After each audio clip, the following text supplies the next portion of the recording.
Hola, ¿qué tal? Hoy vamos a ver sobre el tema de mediación y prevención del acoso escolar.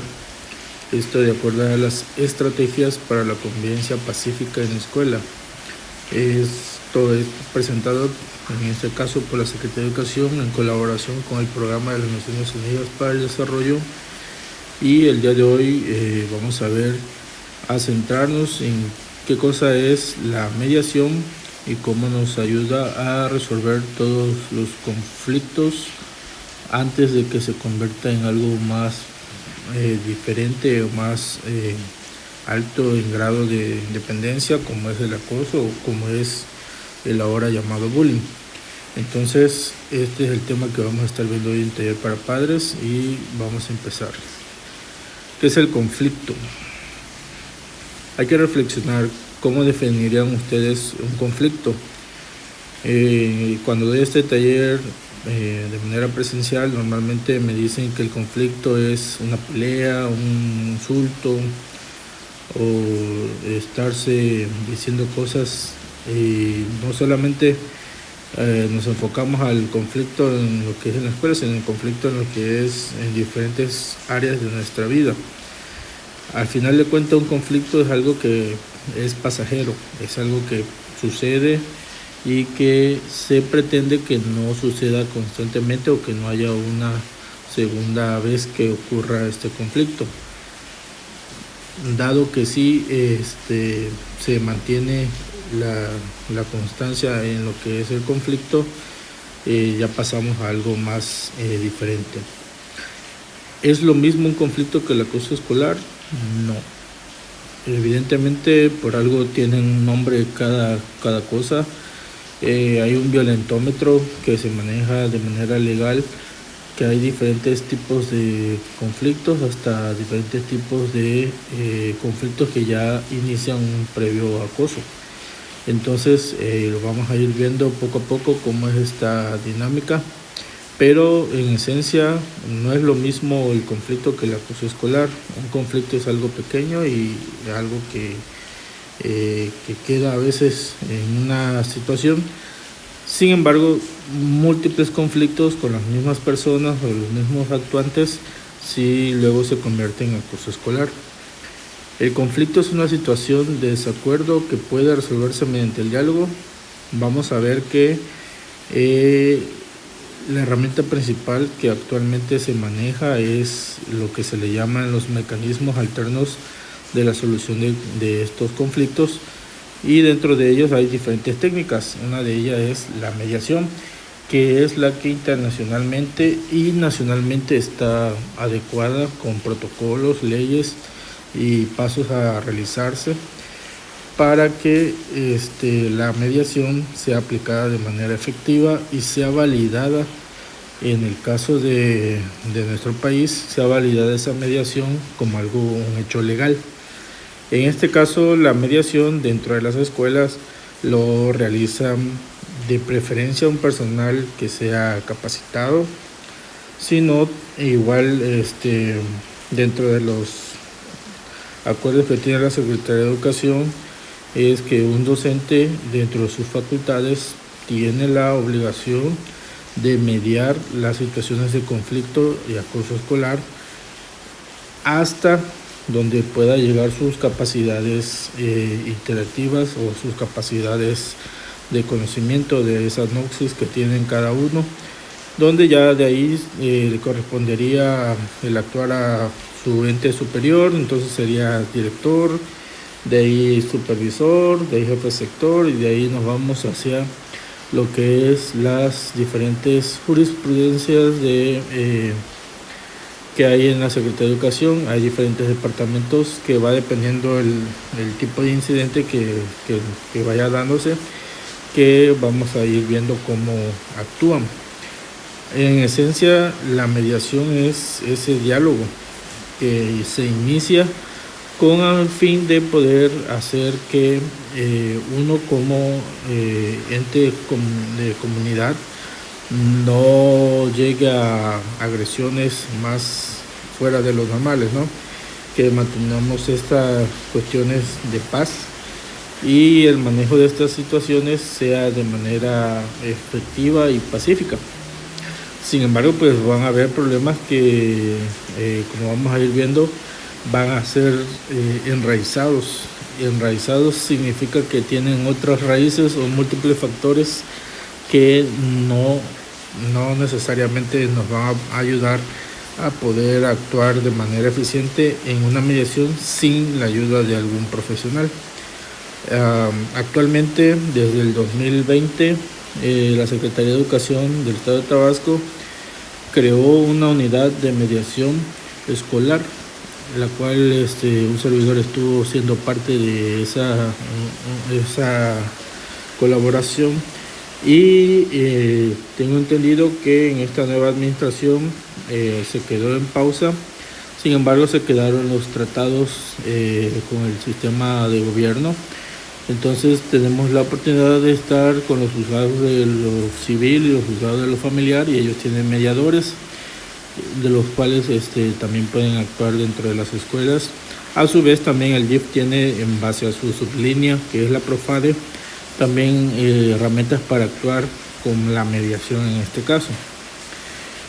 Al final, el conflicto se lleva hacia un diagrama de dos caminos. La mediación, que es la solución pacífica, una de las soluciones pacíficas, no es la única, hay diferentes, hay otras que son las cuestiones ya más jurisprudenciales, donde ya actúa un juez de primera instancia, un juez de segunda instancia, o en ciertas comunidades actúa la comunidad como tal en base a una reunión pro específica del tema, y así va dependiendo los usos y costumbres también de las comunidades, ¿no? Sin embargo, las leyes son las que nos dan que la mediación sea el primer paso, y hay otros mecanismos de resolución de conflictos podrían aplicarse, y de ahí sí serían las cuestiones jurisprudenciales, que ya entran las demandas y contrademandas, de donde entrarían en este caso los jueces. Y tenemos que el acoso, y es lo que vamos a ver, el acoso es algo que es una repetición, no es una vez que se da un conflicto, sino que es un conflicto que se va dando paulatinamente, constantemente, y que al final, como todo conflicto, causa daño. Sin embargo, este daño que causa el acoso ya predomina en diferentes áreas, ya no solamente a veces en lo físico o en lo emocional, sino también entre lo psicológico, lo relacional, lo comunicativo, y va dependiendo del tipo de situaciones donde se va dando esas diferentes afectaciones. Y obviamente eso entra dentro de todo lo que se le engloba como violencia.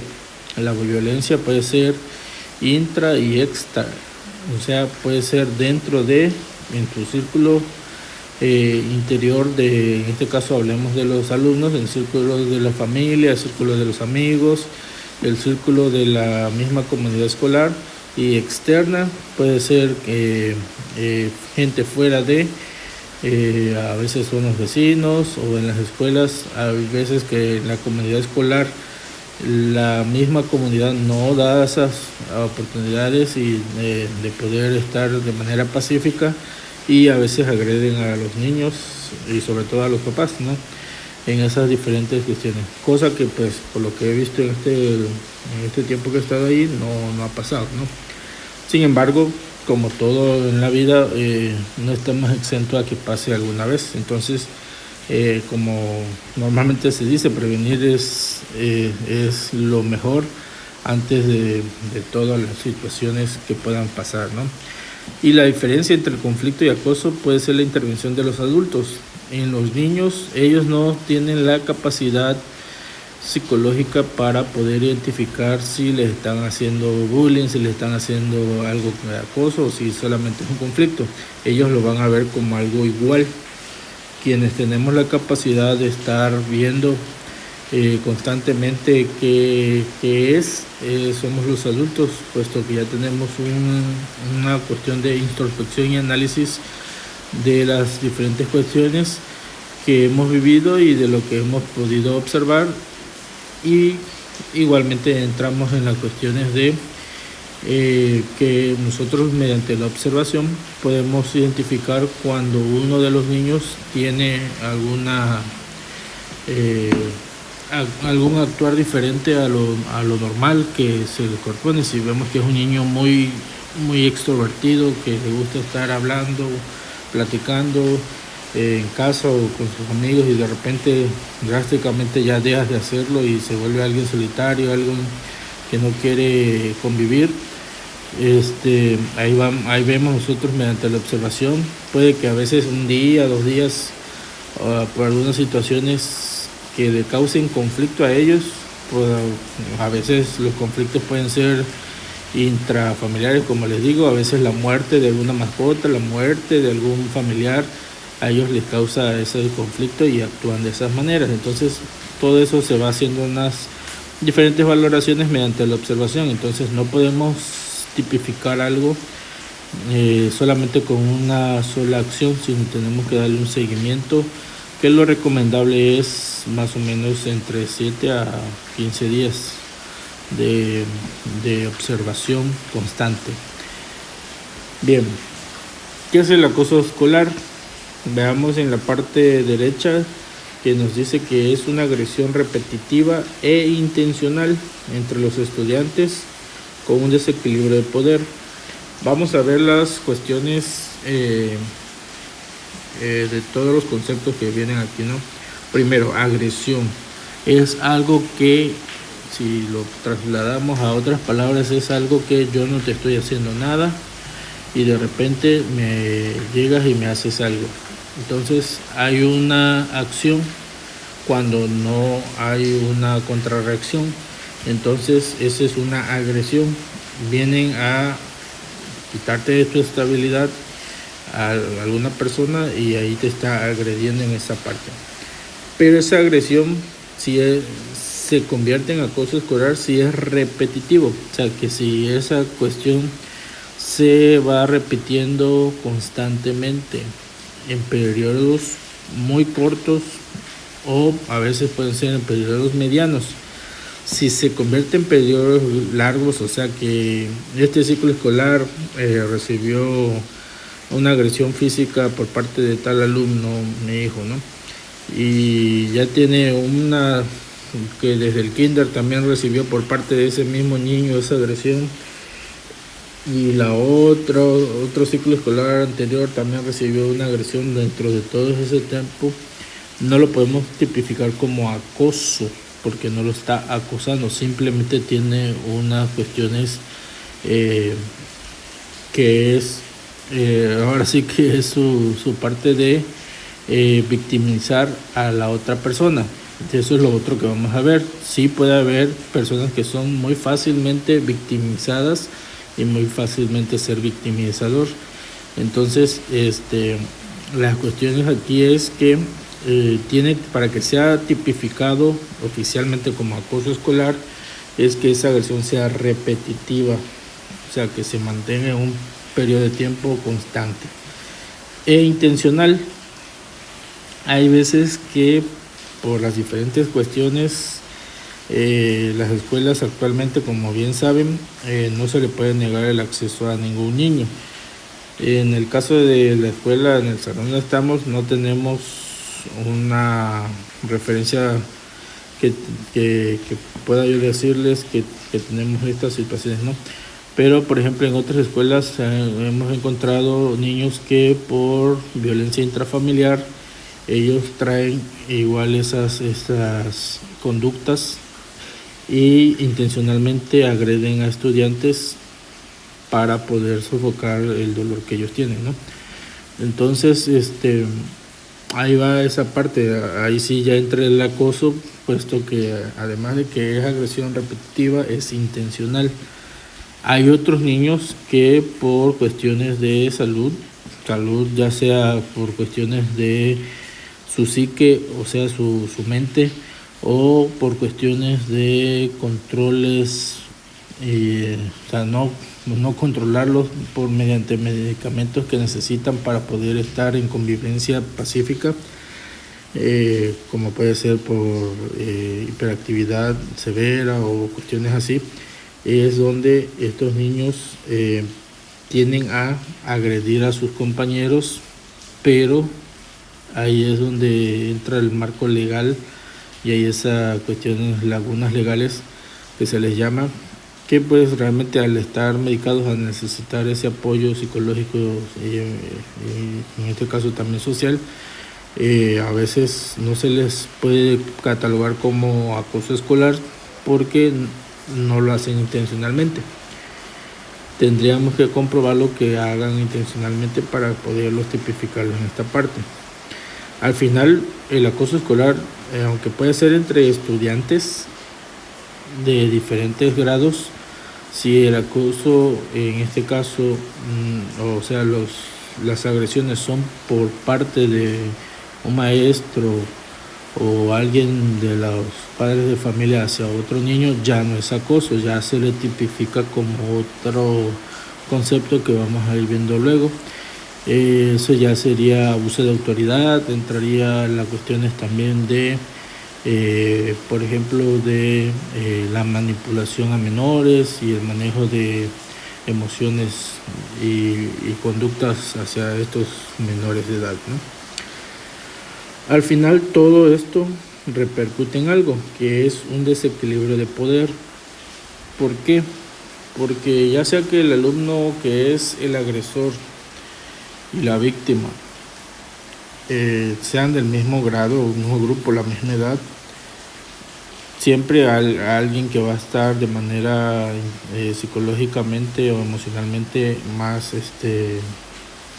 con más manipulación que otra. Entonces ese es el desequilibrio de poder, porque uno tiene las herramientas para poder hacer lo que hace, en este caso victimizar a alguien, y el otro pues no tiene las herramientas para poder actuar en ese momento, ¿no? Por eso es un desequilibrio de poder.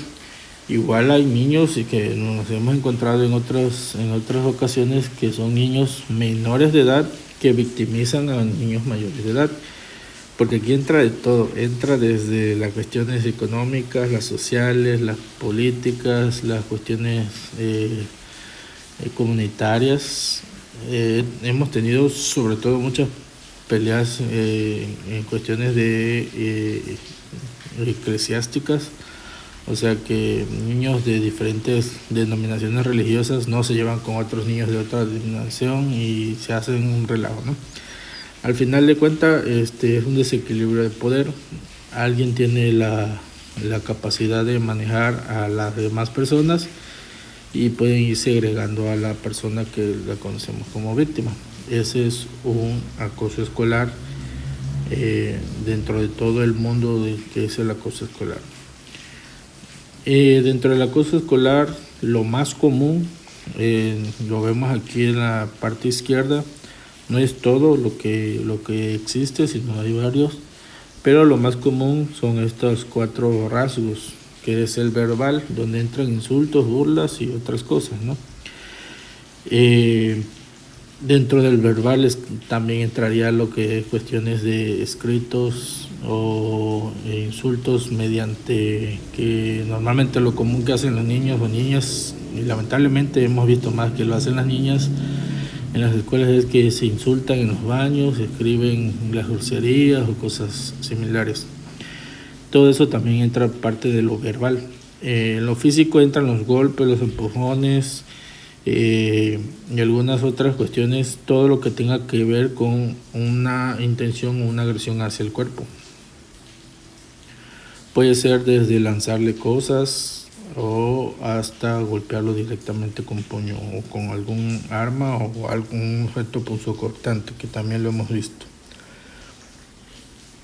El ámbito psicológico es esa parte de la segregación, que es la primera parte. Luego va el aislamiento y la manipulación. En eso voy a poner un ejemplo muy fácil. Supongamos que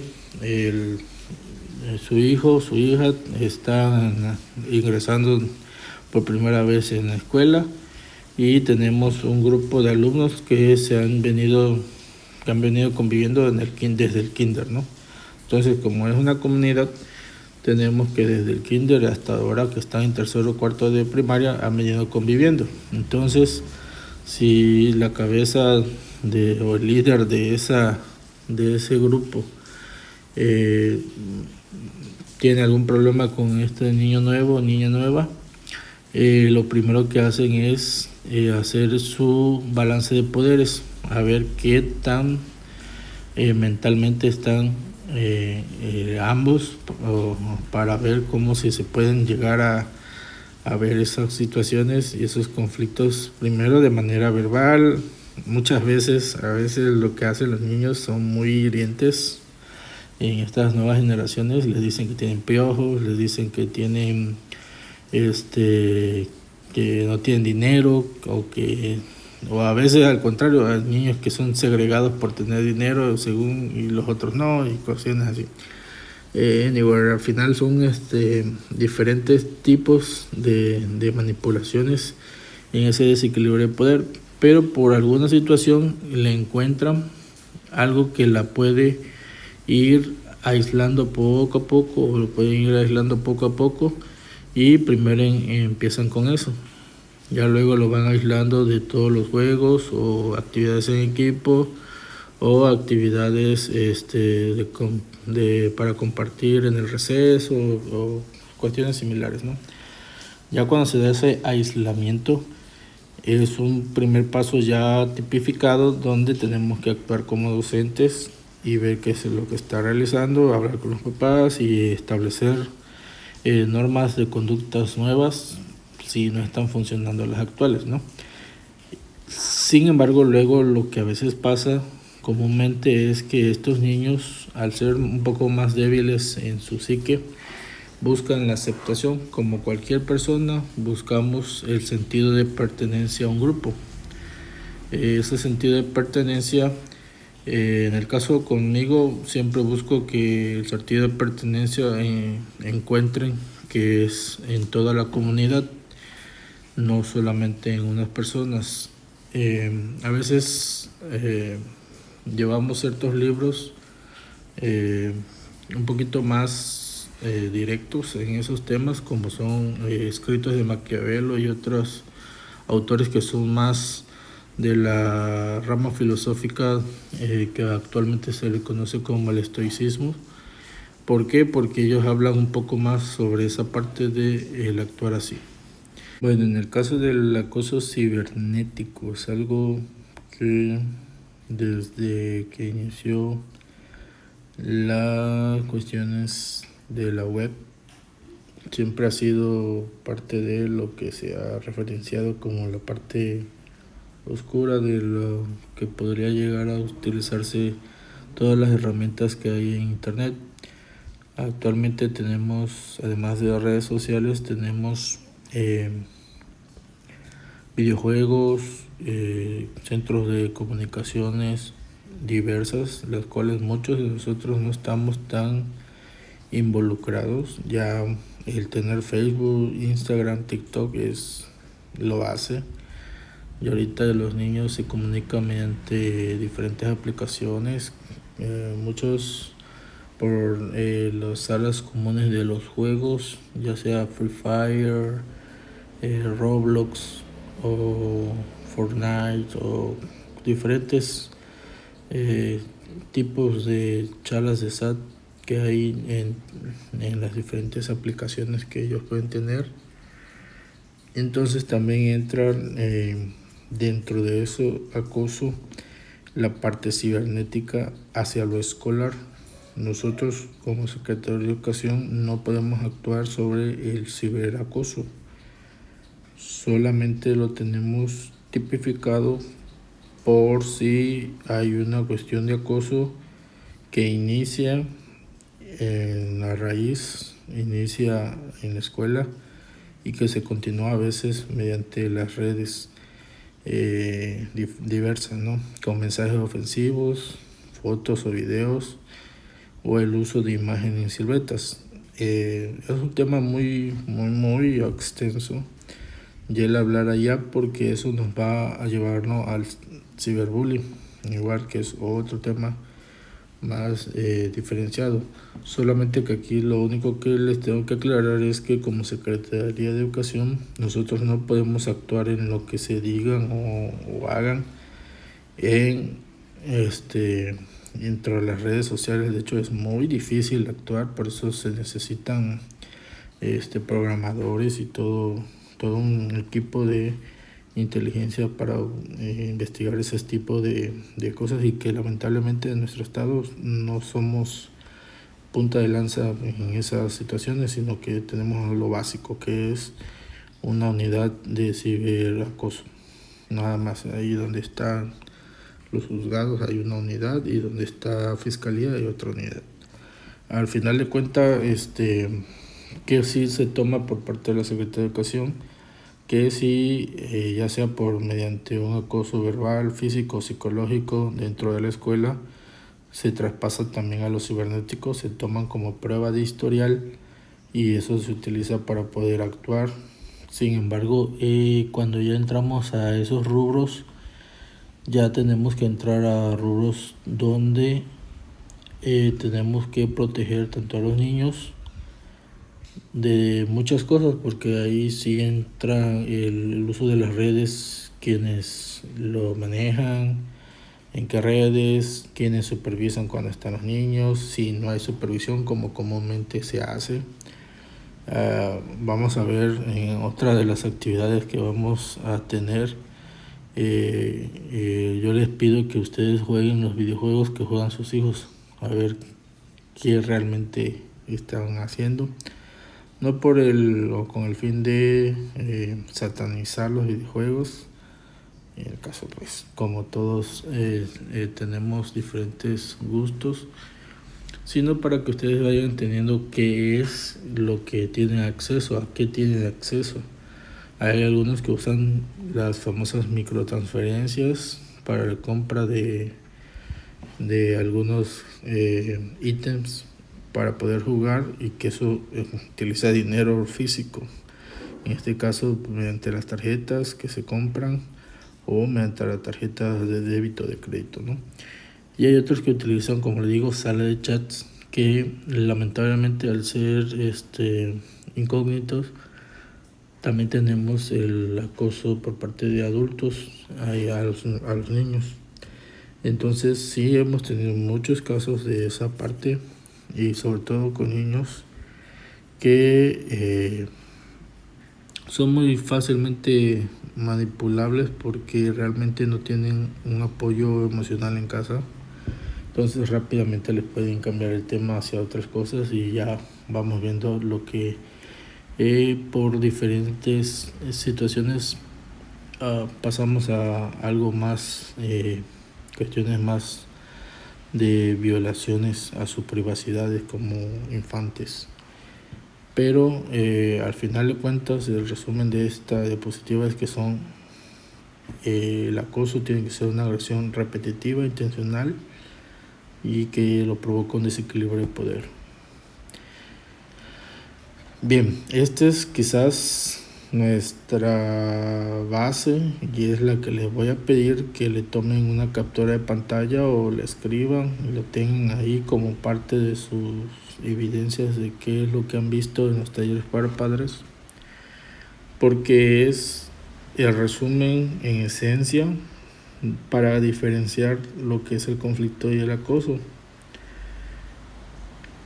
Entonces es muy importante tener esa parte, porque muchas veces lamentablemente las redes sociales nos han dado muchas maneras de expresarnos, a veces equivocadamente en base a lo legal, y siempre se utiliza que si al niño le hacen bullying, que si a la niña le está siendo acosada, que ya está ya tiene una afectación emocional, ya tiene esto, ya tiene lo otro, cuando no es así, cuando todavía no es así.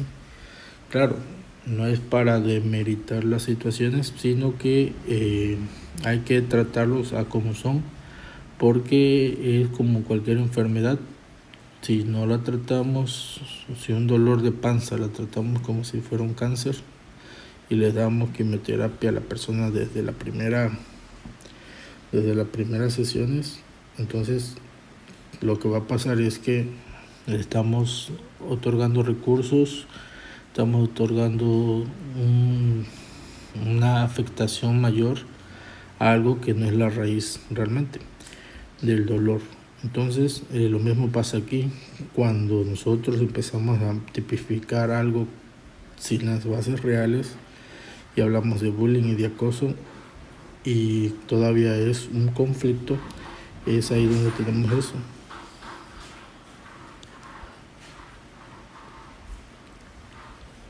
¿Qué es el conflicto?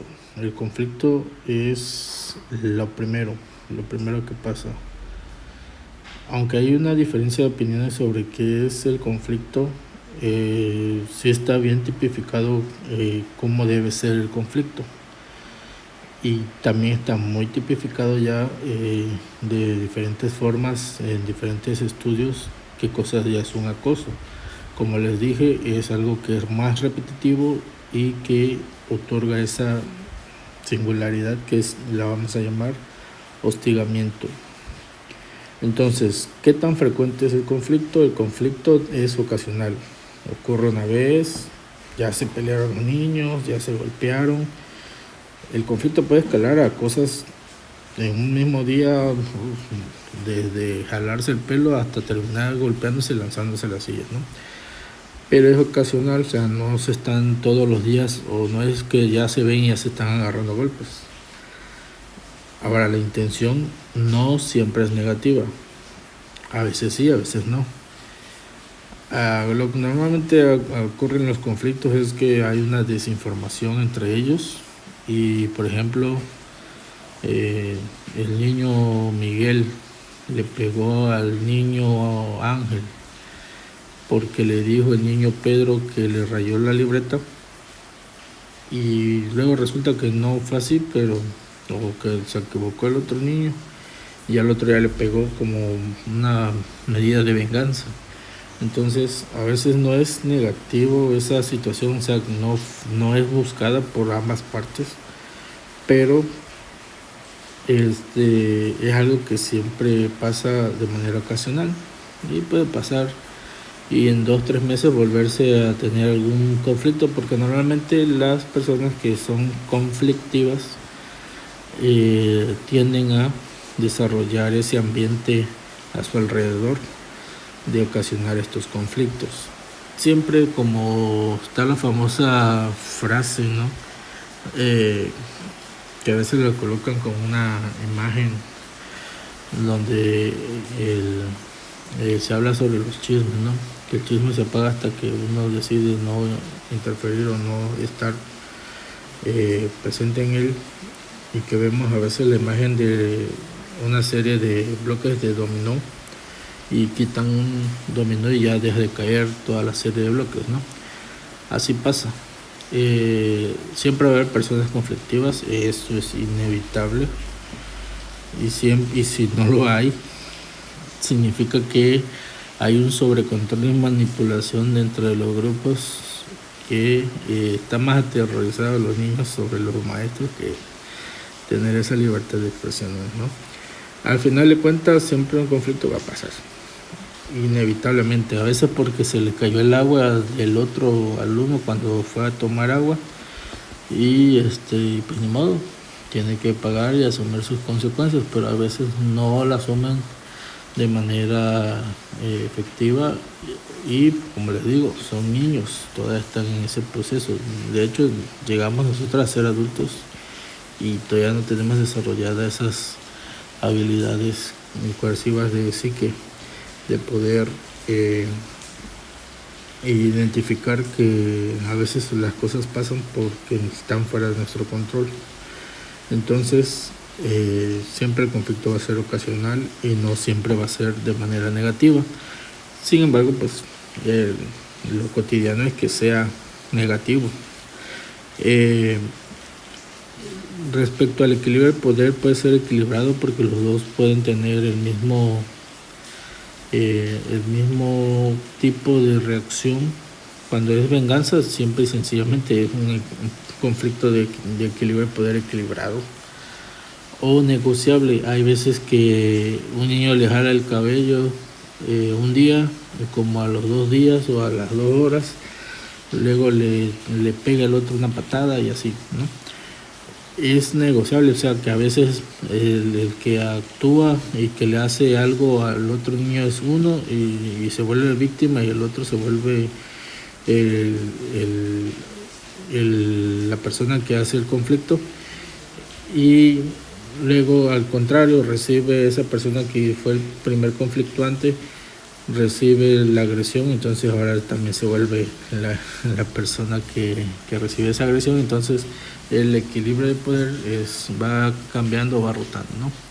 A veces puede ser que toda una semana sea el mismo la víctima y el mismo el conflictuante, y hasta después de 2 o 3 semanas es al contrario, va dependiendo, ¿no? Hemos tenido casos de hasta niños que van a clases porque los llevan los papás a clases de taekwondo, de karate o de jiu-jitsu, y ya cuando traen esas enseñanzas de artes marciales y que no los llevaron por el desarrollo de una disciplina, sino por la parte donde no entendemos que es un conflicto y quieren tomar venganza de donde sea, y prefieren enseñarles a actuar de esa manera reactiva, entonces pasan algunos conflictos y el niño ya soportó, ¿no?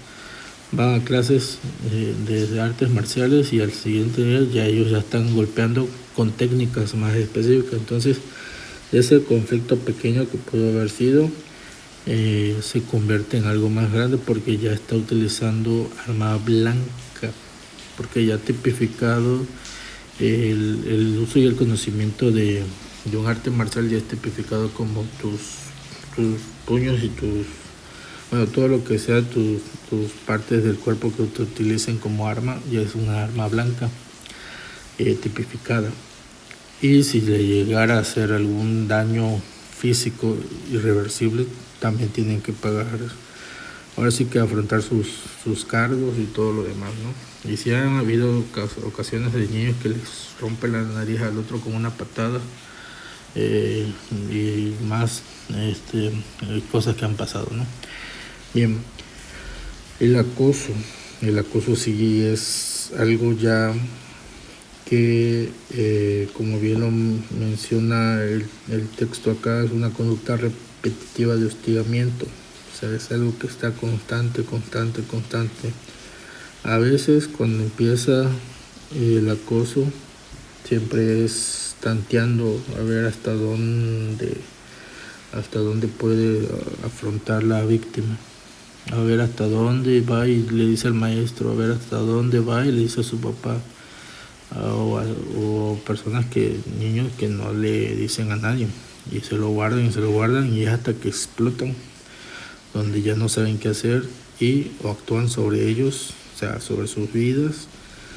Hay niños que se suicidan, hay niños que se cortan partes de su cuerpo o que se autolesionan, y hay otros que actúan en venganza a esas partes, ¿no?, de ese acoso. Sobre todo lo hemos visto en otras culturas más enfocadas hacia lo que es la venganza.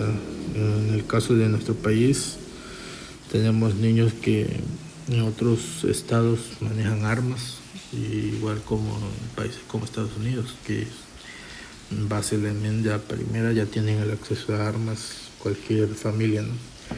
Entonces es repetitivo y siempre va a ser intencionalmente dañino.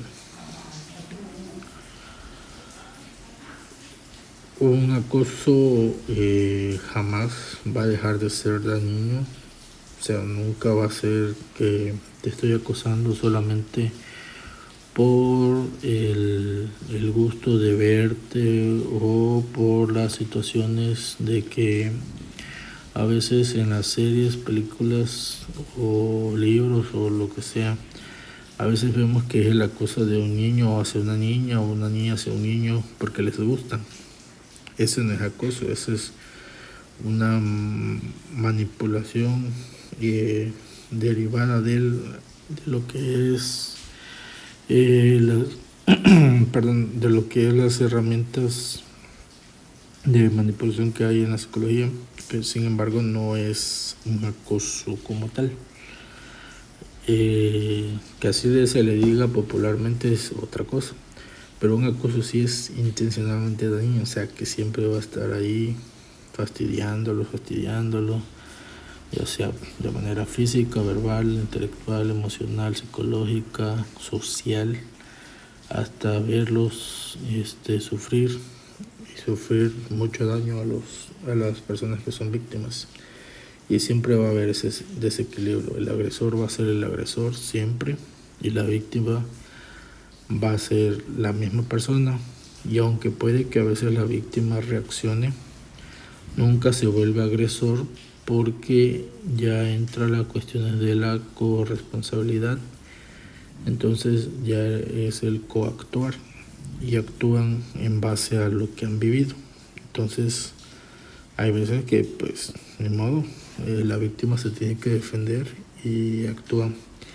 Y muchas veces siempre el acosador tiende a tener una visión de que está protegido, ya sea por los padres o por la misma sociedad, sus maestros, y sabe que puede hacer eso, mientras que la víctima, cuando reacciona, muchas veces es la persona que sale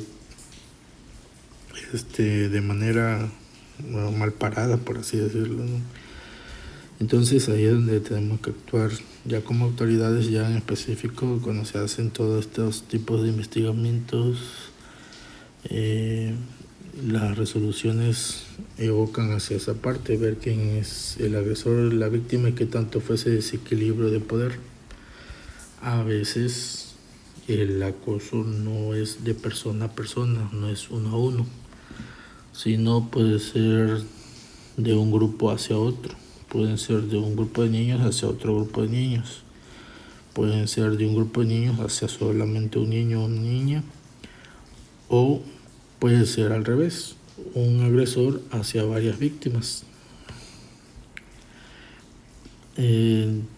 Como les digo, es un tema muy complejo, pero esa complejidad se debe de manejar ya cuando es necesario realizarse. Por lo similar, la importancia de este tipo de taller es que vean solamente la base de qué cosa es y qué cosa no es, que vayan entendiendo muchas veces que simple y sencillamente lo que pasa con sus hijos son conflictos.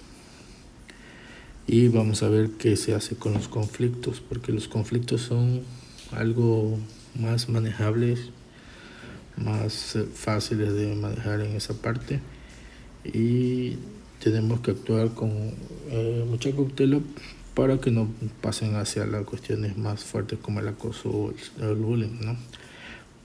Sin embargo, lo importante aquí es que recuerden esta parte, hay que tomarle captura para que esa es la que me van a mandar como parte de la evidencia, y también les va a servir para que lo mantengan ahí constantemente,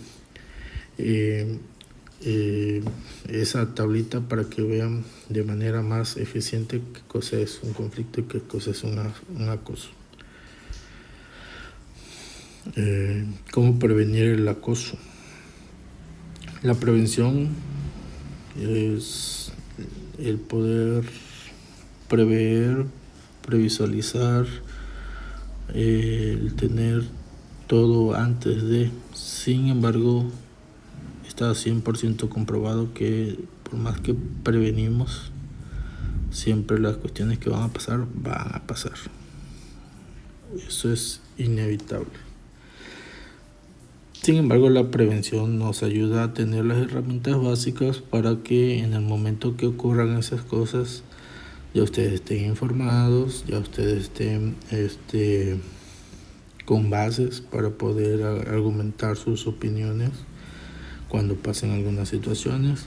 Si les mandamos a llamar, si llega a pasar algo, si ustedes identifican algo, ya ustedes ya tienen esas bases para poder actuar y decir: maestro, maestra, tengo este problema, he identificado esto, he observado esto, tengo dudas sobre esto, he visto que mi hijo, que mi hija ha hecho esto, ha cambiado en este aspecto. Igual ahí entran las otras cuestiones, como le dije, intrafamiliares, que a veces los niños van cambiando por las diferentes situaciones de divorcio, separaciones, muertes de algún familiar, o algo que vamos a ver igual en otro taller es cómo cambian ellos de mentalidad cada 3 meses. Y eso es algo muy importante que antes no era así, no era que se cambiaba la mentalidad cada 3 meses. Cambiaban la mentalidad cada año y medio, cada 2 años. De hecho, hasta el psicólogo Sigmund Freud los tiene tipificados con rangos de 3 a 4 años entre las diferentes etapas, y ahorita ya no. Y ahorita las últimas investigaciones nos tienen confirmado que son cada 3 meses, o sea, como si fuera cada etapa del año de las temporadas de otoño, invierno, verano y primavera. Tenemos así el cambio de los niños.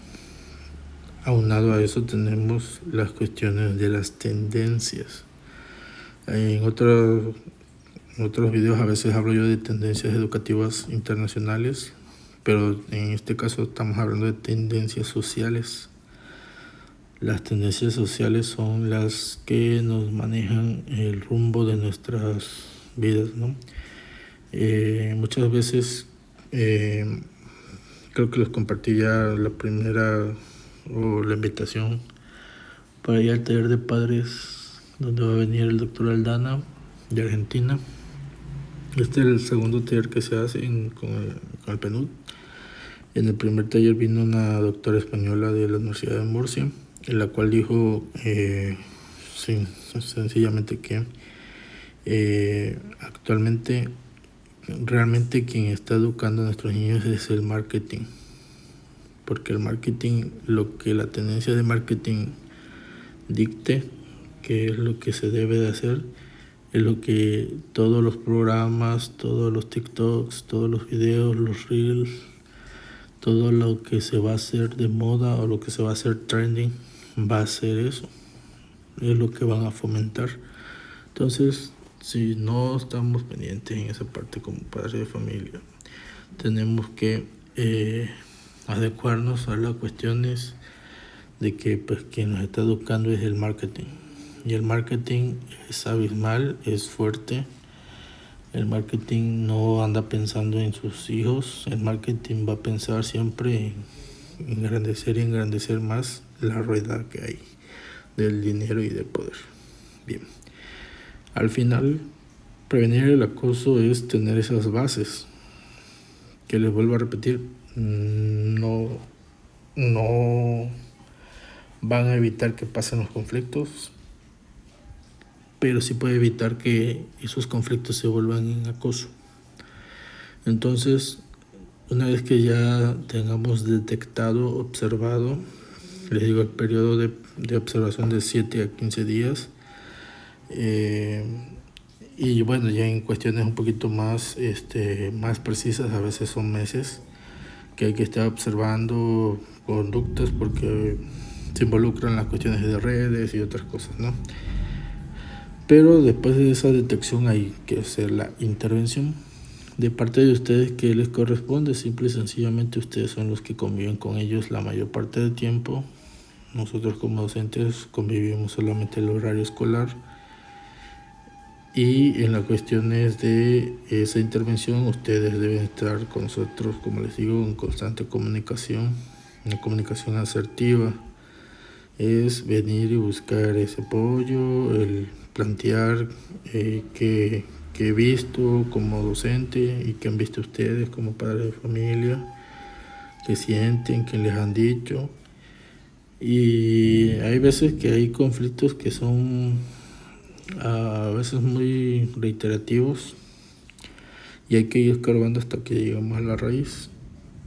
Y ya una vez que se encuentra la raíz de los conflictos, ya es donde podemos ver cómo actuar más eficientemente, y ya de ahí, pues si lamentablemente llegamos a ver que es algo de acoso, sí tenemos que actuar conforme a los protocolos y los mandatos legales que existen, que realmente es un problema en esa cosa. Pero lo importante es prevenir, por eso es importante la fase de la detección y la intervención también. Ustedes estando en constante observación de sus hijos, viéndoles y actuando de manera eficiente cuando lo vean y lo crean necesario. Bien, ¿qué es la mediación escolar? Como les dije en un principio, la mediación escolar es un mecanismo alterno para la resolución de conflictos. No es el único, pero es el legalmente aceptado por parte de la nación, y de manera internacional es el más usado. Al final es un proceso voluntario en el que el mediador, que es una parte neutral, ayuda a resolver los conflictos de forma pacífica. Y hay ciertos pasos. Veamos que la mediación es la parte central.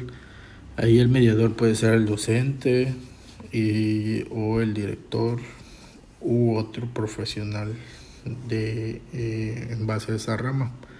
A veces pueden ser psicólogos, a veces pueden ser de educación especial, o puede ser un equipo total que complete esa mediación. Sin embargo, siempre va a haber alguien que va a ser el que dicte la mediación, como el líder del grupo de esa mediación, o puede ser solamente una persona y otra persona como observador. Son muchas las formas que se pueden dar, pero al final el proceso es lo que importa. El proceso inicia explicando las reglas.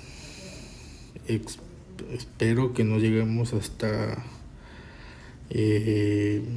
un proceso de mediación fuerte, sino que lo que hacemos a veces en los talleres es que hacemos juego de roles, que ya lo van a ver en alguno de los talleres que vamos a hacer ese juego de roles sobre mediación.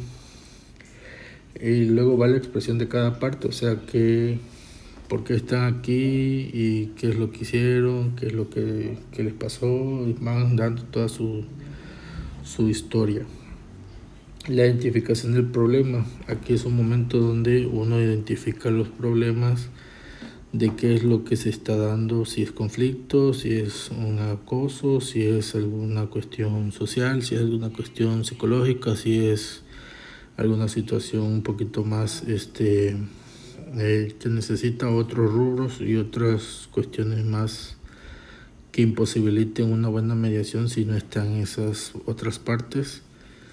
Y esa identificación del problema muchas veces se las pedimos, y en el caso mío yo las pido en escrito previamente, y igual así lo hace la jurisprudencia, o sea, los jueces hacen que metan su demanda, que metan su contrademanda, y base a las partes, ya una vez leído y identificado todo, ya es donde les mandan y los citan a mediación y ya les tienen propuestas, además de que ustedes pueden llevar propuestas, ¿no?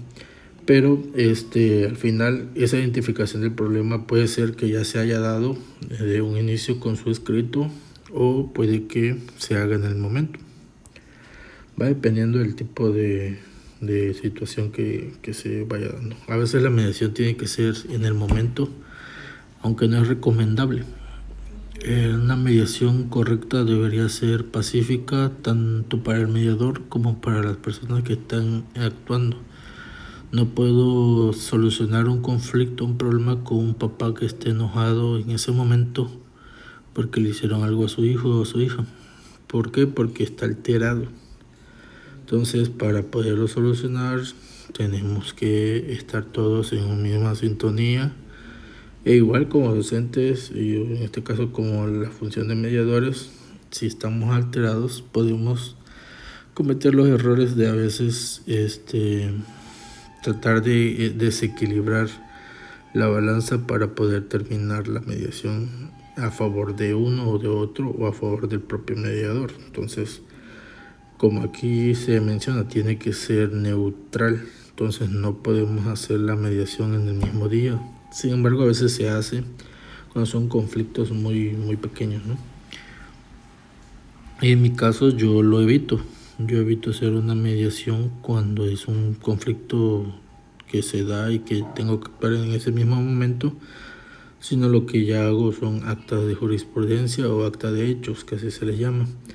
Y algunos papás ya han visto que los he llamado y que les han venido a firmar esas actas para poder establecer un historial de que ha pasado esta u otra situación, ¿no? Se hace la búsqueda de soluciones. Como les digo, a veces a ustedes se les pregunta, a ustedes se les dice, a los niños se les pregunta qué es lo que quieren, qué es lo que necesitan, y dependiendo del caso es que se buscan las soluciones. Una vez que todas las partes actuantes han hablado y han dado sus soluciones, a veces por el mecanismo de mediación y también a veces por el tipo de acoso, se hace la mediación presente con todas las partes, o a veces la mediación se hace con todas las partes presentes pero en diferentes aulas. Se los separa para que no estén ahí escuchando e interviniendo, ¿no? Entonces va dependiendo esa situación, ¿no? Al final la búsqueda de soluciones nos va a dar a llegar a ese acuerdo preventivo donde ambas partes están de acuerdo de cumplirlas, y de no cumplirlas acatar las sanciones que valen, ¿no? Y es ahí donde llegamos a ese acuerdo, y lo que pasa de ahí es el seguimiento. ¿Qué puede hacer? Que lo que normalmente pasa es que una vez ya estando un acuerdo, el seguimiento se da, y si no pasa nada más, no pasamos a algo legal. Sin embargo, si se sigue dando las situaciones y por más que haya un acuerdo de mediación no se cumple, se haga una segunda mediación y los acuerdos no se cumplen, ya por acto y por factos ya se tiene que pasar a jurisprudencia. Entonces tenemos que hacer todo lo legalmente necesario, correspondiente. Pero que nos ayudó la mediación en este caso, si llegamos a de todos modos a tener que ir a una demanda, nos da que de cierto modo alguna de las partes estuvo de acuerdo en poder apoyar en el proceso y que ese proceso se diera, y en ese caso ellos cumplieron su parte. La parte que no se cumplió en la cuestión jurisprudencial la tiende a perder. ¿Por qué? Porque se está dando un historial de que ya hubo mediaciones, que ya hubieron acuerdos y que una parte sí lo cumplió y otra parte no la cumplió, y eso equivale también a que les ayuden el caso a quienes son víctimas. Cuando llegamos hasta esos procesos son los que terminan ganando en estas situaciones, porque son los que cumplen los pactos, ¿no? Bien, todo este proceso lo vamos a ver un poquito más de manera física, cómo se va realizando con algunos casos. Normalmente con los niños hacemos juego de roles, igual ellos ven una pequeña mediación de algún caso, ya sea el caso que tengo que se llama rumor de redes o el lápiz perdido, y pues se hacen todas estas cuestiones. Van a ver que algún día sus hijos van a tener esta cuestión de mediación, donde ellos van a ser parte de ese conflicto, y van a ver otros niños que van a estar observadores y van a estar escribiendo qué es lo que piensan, ¿no? Al final el objetivo en los juegos de rol es practicar el proceso de mediación escolar. No sé si llegue a tener la oportunidad de otorgarles una sesión así para ustedes, puesto que nos vamos a estar enfocando un poquito más hacia otros temas en los primeros meses. Sin embargo, si se llega a dar la oportunidad, estaría muy bien para que ustedes vean cómo es la mediación. Sin embargo, puede que algún día les comparta alguna mediación que se haya grabado de manera local. Entonces, para que vean qué es la mediación y cómo se va realizando. Al final retomamos qué es el conflicto. Y creo que ya ahorita, después de la información, podemos estipular que el conflicto al final de cuentas es algo que va a pasar inevitablemente, pero que es algo que no es reiterativo y es algo que no es actuado a veces de manera constante. Entonces el conflicto es algo que pasa y que va a pasar en la vida de todos los seres y entes sociales, pero el conflicto se puede manejar de una buena manera con el diálogo. ¿Cómo se puede manejar de manera positiva? Como les dije, es la prevención, la detección y la actuación. En este caso, primero las actuaciones son mediante las actas de hechos y ya luego sigue entre las mediaciones. ¿Y cómo podemos evitar que se convierta en acoso? Es actuar lo más pronto posible en el momento en que se delimite. Aquí que les corresponde como padres a ustedes es hacerle ver a sus hijos que hablen en el tiempo y en el momento. Es como cuando chocamos un coche, si se mueve el coche, la aseguradora ya no responde, ¿no? Lo mismo es si pasa un conflicto y me vienen a avisar 2-3 días después, ya no es lo mismo. Se le puede tomar como historial, pero ya no se le puede perseguir por factos, ¿no? Porque ya la información ya fue diversificada, ya fue pasada, ya no tengo las mismas situaciones para poder identificarlo, y más si son con alumnos de otros grupos. Entonces ahí tenemos que ver esa parte. Ustedes tienen que recomendar a los niños que los maestros estamos ahí para algo y que en este caso, aunque el problema se lo haga a un niño de otro grupo, tienen que avisarme a mí. Aunque le avisen al otro maestro, también me tienen que avisar a mí, porque yo voy a ir conforme a lo que ellos me vayan diciendo e investigar. A veces como docentes también tenemos la idea de proteger también a nuestro grupo. ¿Y por qué? Porque al proteger a nuestro grupo nos protegemos a nosotros mismos. Entonces, si solamente se lo dicen a cierto maestro que pasó la situación, el maestro va a protegerse a él y a su grupo, y a nosotros nos pueden tildar solamente de revoltosos o conflictivos, ¿no?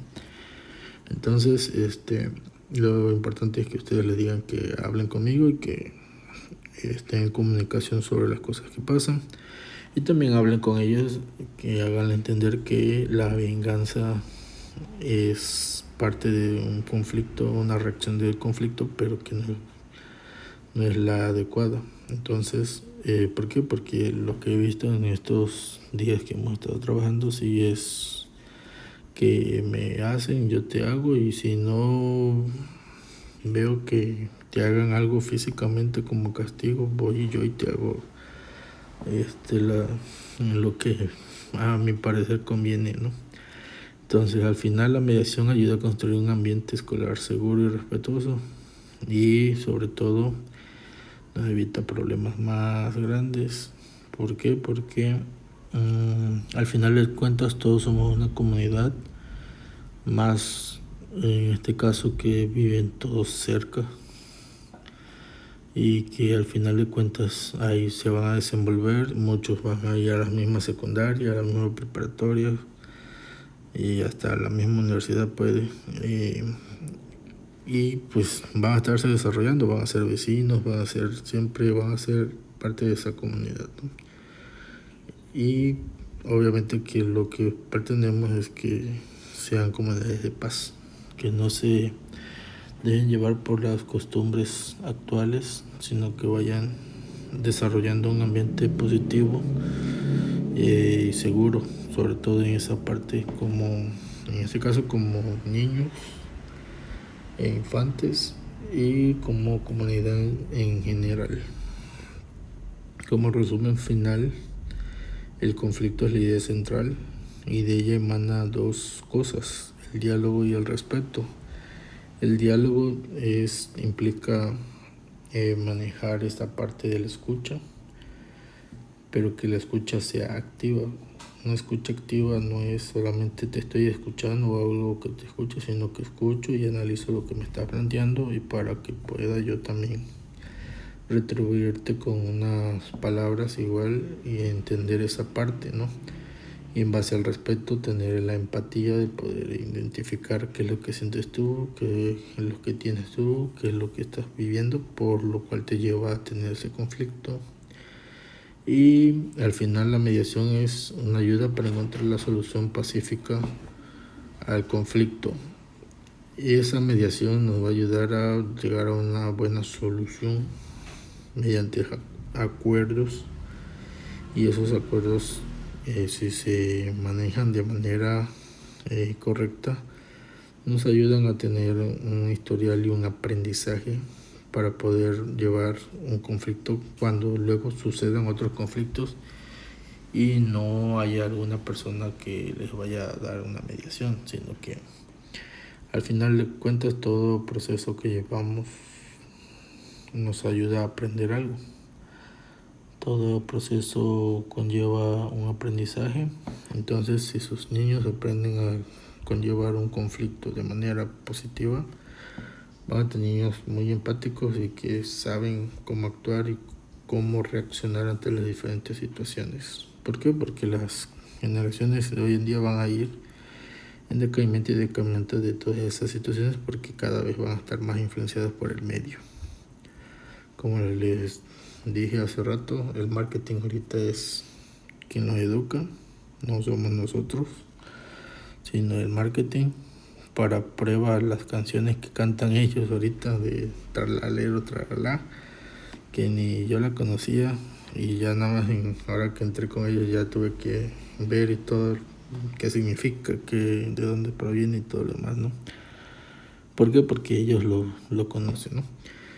Y al final el conflicto es un primer paso para lo que es el acoso, pero vean todo lo que se conlleva el conflicto para poder solucionarlo y tener un aprendizaje, y ese aprendizaje nos lleva a un ambiente pacífico.